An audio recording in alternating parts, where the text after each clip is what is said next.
Hello students, आज के इस लेक्चर में हम पढ़ेंगे इक्विपोटेंशियल सरफेस।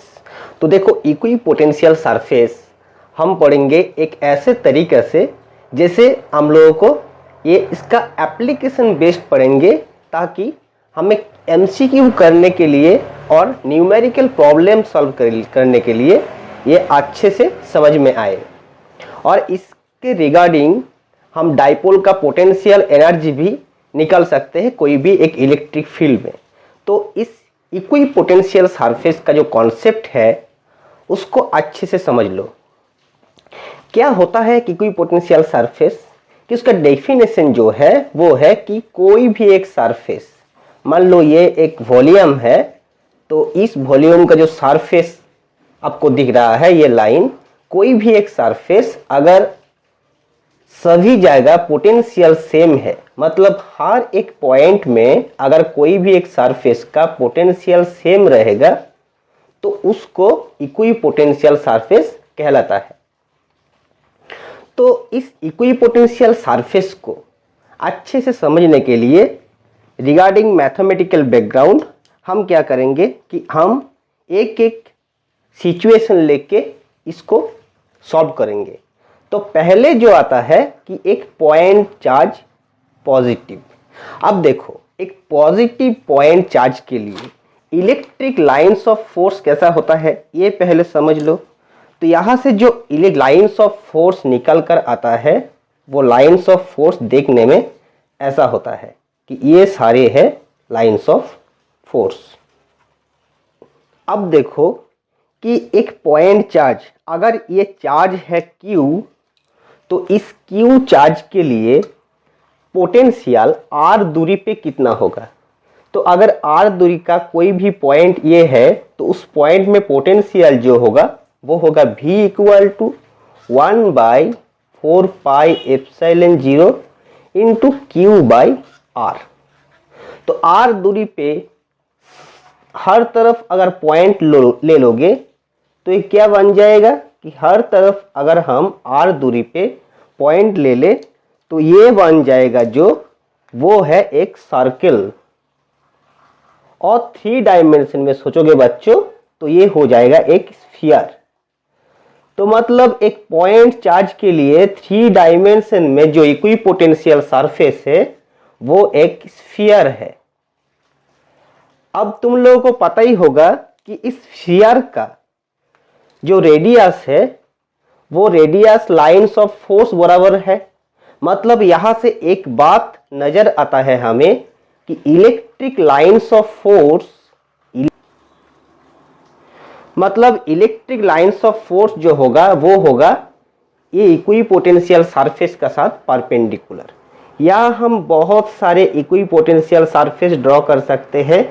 तो ये सारा की सारा जो पॉइंट हमें मिल रहा है ये हर सरफेस इक्विपोटेंशियल सरफेस है, जहां इस पॉइंट का पोटेंशियल V1, इस पॉइंट का पोटेंशियल V2, इस सरफेस का पोटेंशियल V3 एटसेट्रा। ये है एक स्फेरिकल इक्विपोटेंशियल सरफेस। अगर आप कोई भी एक लाइन चार्ज ले लोगे कि मान लो ये एक लाइन चार्ज है, ये इनफाइनाइट टेंड कर रहा है और इस लाइन चार्ज यूनिफॉर्मली डिस्ट्रीब्यूटेड है। अब इसका इक्विपोटेंशियल सरफेस कैसा होगा। तो एक लाइन चार्ज के लिए अगर आप electric lines of force draw करोगे तो क्या होगा कि अगर ये एक लाइन चार्ज है तो इसका जो लाइंस ऑफ फोर्स सब रेडियली आउटवर्ड होगा हर तरफ। तो मतलब इसका इक्विपोटेंशियल सरफेस जो होगा वो होगा ऐसा। ऐसे सिलिंड्रिकल सरफेस मिलेगा इक्विपोटेंशियल सरफेस। तो ये सब इक्विपोटेंशियल सरफेस है, ये और एक इक्विपोटेंशियल सरफेस है। तो ये हो गया एक सिलेंडर के लिए सिलिंड्रिकल चार्ज डिस्ट्रीब्यूशन। अब देखो, अगर कोई भी 2 प्लेट्स है, मतलब मान लो ये एक प्लेट है और ये एक प्लेट है, ये प्लेट का चार्ज जो है वो है पॉजिटिव चार्ज और इस प्लेट का जो चार्ज है ये है चार्ज नेगेटिव। अगर ये पॉजिटिव चार्ज होगा या नेगेटिव चार्ज होगा तो इस प्लेट के लिए लाइंस ऑफ फोर्स जो होता है वो लाइंस ऑफ फोर्स आर ऐसे होता है कि सब पैरेलल लाइंस ऑफ फोर्स, और दोनों प्लेट का अंदर ये यूनिफॉर्म एक इलेक्ट्रिक हमें मिलेगा, इलेक्ट्रिक फील्ड। तो इसका अगर आप इक्विपोटेंशियल सरफेस देखोगे तो इक्विपोटेंशियल सरफेस जो होगा ये है इसका इक्विपोटेंशियल सरफेस, ये सारे है इसका इक्विपोटेंशियल सरफेस। अगर इस लाइन का पोटेंशियल है V और इस लाइन का पोटेंशियल है 0 तो ये क्या होगा, ये 0, ये हो जाएगा हमारा V/3 और ये हो जाएगा 2V/3 अगर ये तीनों लाइन सेम डिस्टेंस पे है। तो एक पैरेलल लाइन के लिए इक्विपोटेंशियल सरफेस जो होता है वो होता है एक प्लेन। एक लाइन चार्ज के लिए इक्विपोटेंशियल सरफेस होता है सिलिंड्रिकल।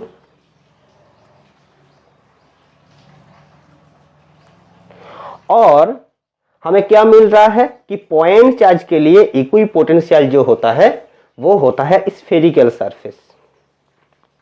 अब देखो जो मैंने अभी किया कि इक्विपोटेंशियल सरफेस का साथ कोई भी इलेक्ट्रिक फील्ड जो वो है परपेंडिकुलर, इधर भी इलेक्ट्रिक फील्ड लाइंस देखने में ऐसा होगा, तो कि इक्विपोटेंशियल सरफेस का साथ ये सब लाइन परपेंडिकुलर है।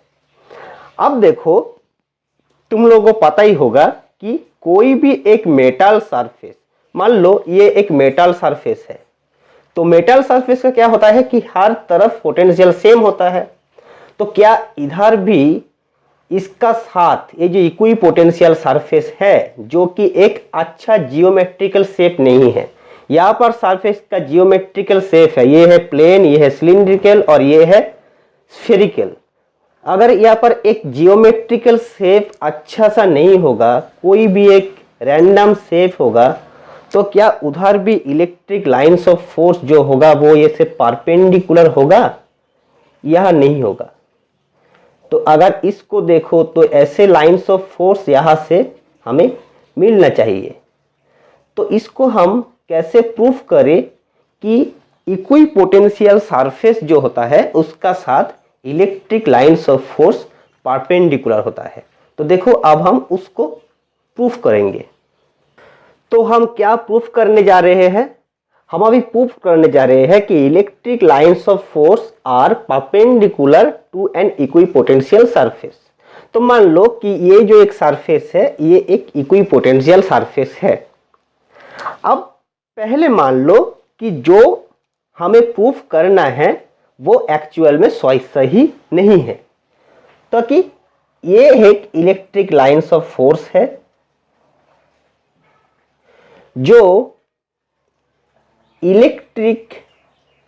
इस सरफेस का साथ थीटा एंगल में है। तो इस लाइंस ऑफ फोर्स परपेंडिकुलर नहीं है और वेक्टर को मैंने यहां दिखाया, इलेक्ट्रिक फील्ड वेक्टर को, इसका साथ इक्विपोटेंशियल सरफेस का एंगल है थीटा। तो हमें क्या करना होगा? हमें प्रूफ करना होगा कि अगर ये एक इक्विपोटेंशियल सरफेस है तो उसके लिए इस थीटा जो होगा वो होगा 90 डिग्री। तो ये प्रूफ करने के लिए हमें इस इलेक्ट्रिक फील्ड का दो कंपोनेंट लेना है। पहले देखो कि इलेक्ट्रिक फील्ड का जो इधर का कंपोनेंट होगा, मतलब ये कंपोनेंट हमें मिलेगा E into cos theta.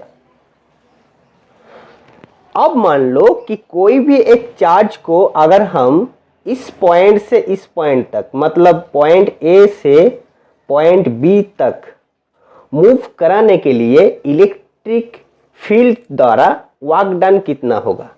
Work done जो होगा वो होगा E cos थीटा इंटू ये डिस्टेंस AB, मतलब ये बन जाएगा AB into E cos theta. अब देखो AB, ये AB नॉट इक्वल टू 0, और इलेक्ट्रिक फील्ड ये भी नॉट इक्वल टू 0। लेकिन अगर दोनों पॉइंट का पोटेंशियल सेम है और अगर चार्ज जो है, सॉरी यहां पर एक चार्ज भी आएगा Q, हाँ, फोर्स है Q into E, sorry F equal to है Q इंटू ई और force into displacement equal to work done, तो A B into E Q cos theta. अब देखो अगर दोनों पॉइंट का पोटेंशियल सेम है, मतलब कोई पोटेंशियल डिफरेंस नहीं है, क्योंकि मैंने बोल दिया शुरू में कि एक इक्वी पोटेंशियल सरफेस है, मतलब इस पॉइंट का पोटेंशियल अगर भी है तो इस पॉइंट का भी पोटेंशियल भी है, तो वर्क डन इक्वल टू होता है change in potential energy, that is Q into V minus V equal to A B into Q E cos theta. अब देखो लेफ्ट साइड बन गया 0, तो 0 इक्वल टू हो गया A B into Q E into cos theta, तो मतलब cos theta यह 0 है और कॉस थीटा 0 होने का मतलब है थीटा इक्वल टू जो है वो है 90 डिग्री। मतलब हमें ये प्रूफ कर दिया कि ये थीटा जो होगा वो 90 डिग्री होगा फॉर इक्वी पोटेंशियल सरफेस। मतलब कोई भी एक इक्वी पोटेंशियल सरफेस है तो सरफेस का साथ इलेक्ट्रिक लाइंस ऑफ फोर्स जो होता है वो हमेशा परपेंडिकुलर ही होता है। अब देखो हम इक्वी पोटेंशियल सरफेस रिगार्डिंग एक प्रॉब्लम सॉल्व करेंगे। प्रॉब्लम जैसा है, प्रॉब्लम है ये एक एक्सिस और इधर एक एक्सिस मैंने ले लिया। अब देखो क्या है कि यहाँ पर इक्वी पोटेंशियल लाइंस जो है वो दिया है, तो ये सारे इक्वी पोटेंशियल लाइंस है।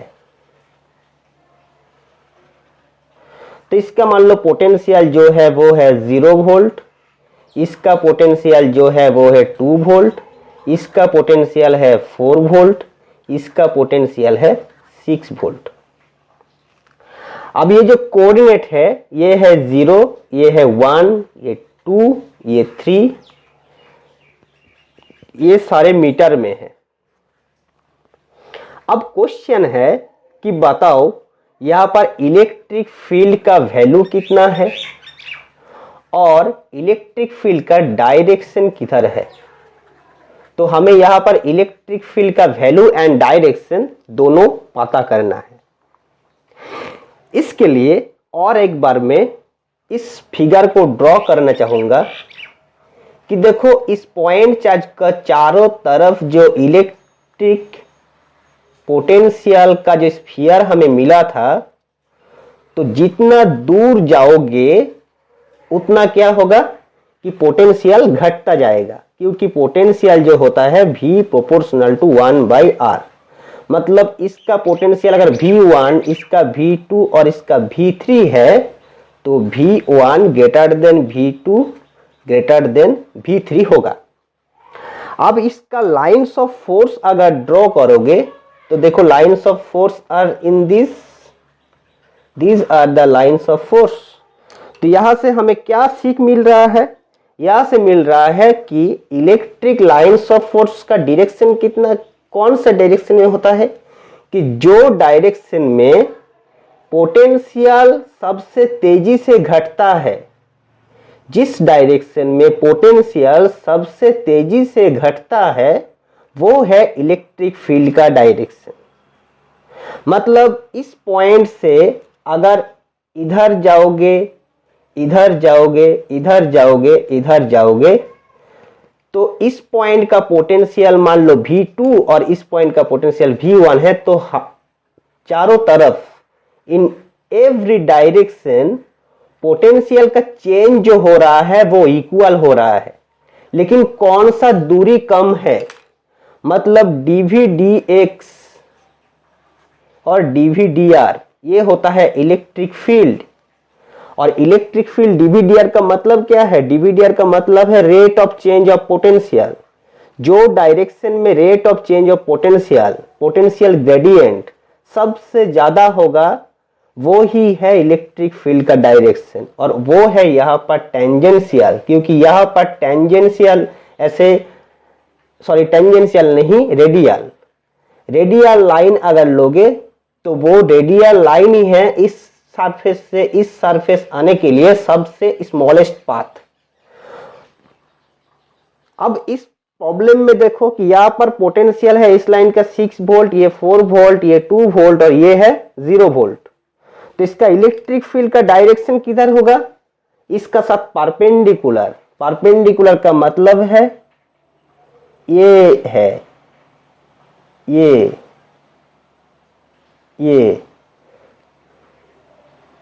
ऐसा। तो ये सारे है इलेक्ट्रिक फील्ड का डायरेक्शन। तो ये हो गया हमारा इलेक्ट्रिक फील्ड। अगर ये एंगल 30 डिग्री है तो इलेक्ट्रिक फील्ड लाइंस कितना एंगल पे है? नेगेटिव एक्स एक्स के साथ 60 डिग्री, मतलब 120 degree with positive x axis. तो डायरेक्शन मिल गया हमें 120 degree with positive x axis. और इस फील्ड का मैग्नीट्यूड कितना होगा? तो मैग्नीट्यूड इलेक्ट्रिक फील्ड का E इक्वल टू क्या होता है?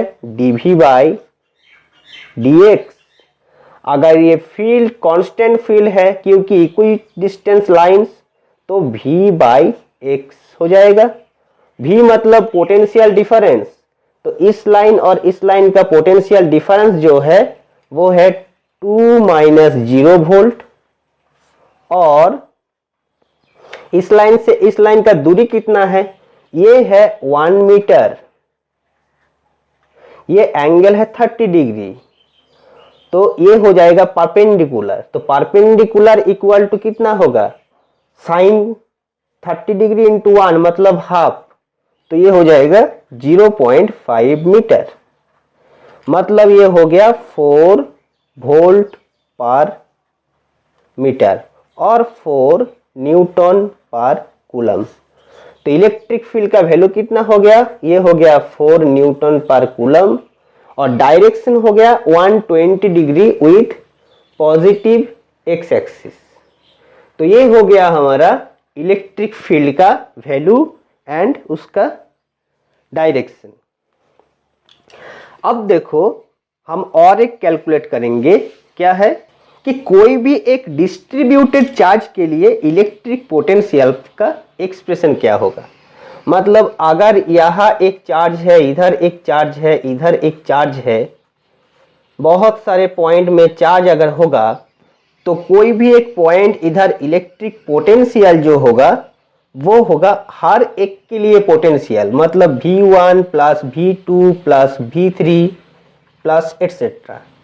मतलब ये हो जाएगा समेशन ऑफ VI और 1/4 pi epsilon 0 summation of QI by RI। तो इसके रिगार्डिंग एक प्रॉब्लम अगर दिया जाए कि मान लो कि 3 चार्ज है इधर, ये एक चार्ज, ये एक चार्ज और ये एक चार्ज। इन तीनों चार्ज का जो सेपरेशन है वो सेपरेशन जो है वो है A। मतलब एक इक्विलेटरल ट्रायंगल का तीनों वर्टेक्स में 3 चार्ज है Q Q Q।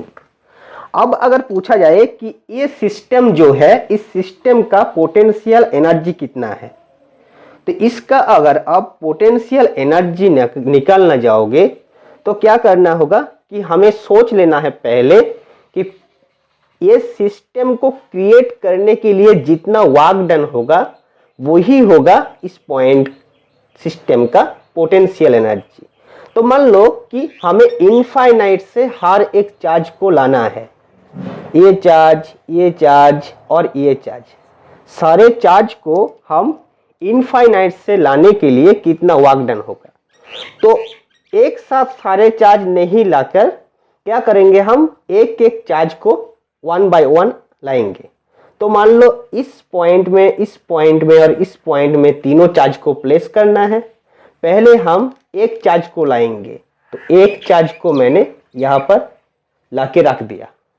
अगर इस पॉइंट में चारों तरफ और कोई भी चार्ज नहीं है तो इस पॉइंट में एक चार्ज को लाने के लिए वर्क डन जितना होगा वो हो जाएगा 0।